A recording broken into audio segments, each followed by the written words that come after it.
తెలుగు రాష్ట్రాల్లో అతిపెద్ద lift manufacturer lifts dealership కూడా ఇవ్వబడును. గత కొన్ని రోజుల నుంచి బర్డ్ ఫ్లూ ఎఫెక్ట్ తో చికెన్ గుడ్ల అమ్మకాలపై ప్రభావం చూపుతోంది. ముఖ్యంగా ఉమ్మడి గోదావరి జిల్లాలతో పాటు కృష్ణా జిల్లా, తెలంగాణలోని కొన్ని ప్రాంతాల్లోని పౌల్ట్రీ ఫాముల్లో బర్డ్ ఫ్లూ వెలుగు చూసింది. అలర్ట్ అయిన ప్రభుత్వం గోదావరి జిల్లాలో బర్డ్ ఫ్లూ వెలుగు చూసిన ప్రాంతాన్ని రెడ్ జోన్ గా కూడా ప్రకటించి బర్డ్ ఫ్లూ వ్యాప్తి చెందకుండా చర్యలకు దిగింది. అయితే ఇదే సమయంలో చికెన్ గుడ్లు తినొద్దనే వదంతులు గుప్పుమన్నాయి. బాగా ఉడికించి తినే చికెన్ గుడ్లతో ఎలాంటి సమస్య ఉండదని వైద్య నిపుణులు, అధికారులు అవగాహన కల్పించే ప్రయత్నం చేసినా చికెన్ గుడ్ల అమ్మకాలపై మాత్రం ప్రభావం గట్టిగానే పడింది.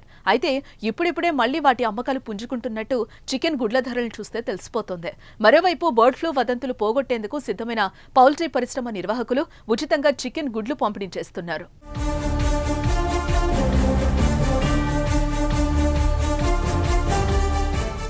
ఇక మరోపక్క బర్డ్ ఫ్లూ వదంతులతో పడిపోయిన చికెన్ అమ్మకాలను తిరిగి పుంజుకునేలా చేసేందుకు సిద్ధమయ్యారు.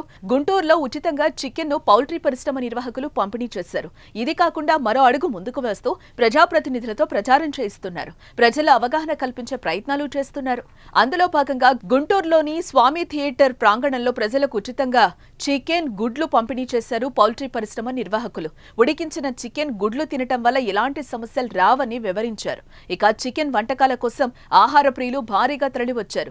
ఊహించని విధంగా ప్రజలు తరలి రావడంతో నిర్వాహకులు గేట్లకు తాళం వేయాల్సిన పరిస్థితి వచ్చింది.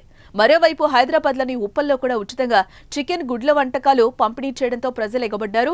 బర్డ్ ఫ్లూ వ్యాప్తి నేపథ్యంలో ప్రజలు చికెన్ తినేందుకు భయపడుతున్న వేళ పలువురు అవగాహన కల్పిస్తూ చికెన్, ఎగ్ స్నాక్స్ ఫ్రీగా అందించారు. ఈ మేళాలకు జనాలు ఎగబడ్డంతో నిర్వాహకులు తీవ్ర ఇబ్బందులు పడ్డారు.